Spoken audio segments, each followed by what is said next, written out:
Guys, I just started working on this. I guess it's a humpback chest.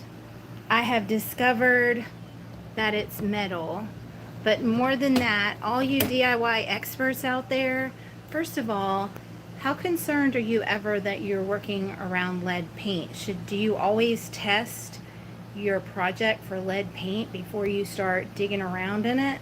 And second of all, see this beautiful lining that's in here? I want to keep it.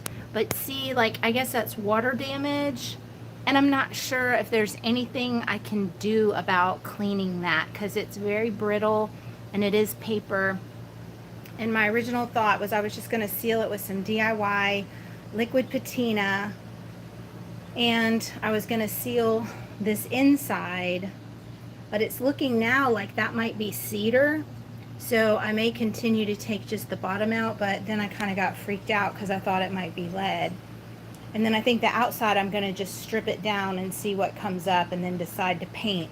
Or third question, would you guys even bother stripping it down, or would you just paint it? So I really need all the DIY experts out there, if you could please just comment and tell me, one, how afraid are you of lead paint, and do you test every project before you dig in? And then second, how do I clean this paper right here, or do I just leave it? I don't know how to get that out. I do want to leave the paper, but I didn't know if there was any way to clean these like watermarks, and maybe even it looks like a little mildew. I'm not sure. But I was going to seal it, like I said, with DIY liquid patina. And then third, would you even bother to strip it, or would you just paint it? It is metal here. I think this is wood, I'm pretty certain. And of course all the detail is metal. So what would you do? Please, please, please give me your thoughts. Help a girl out.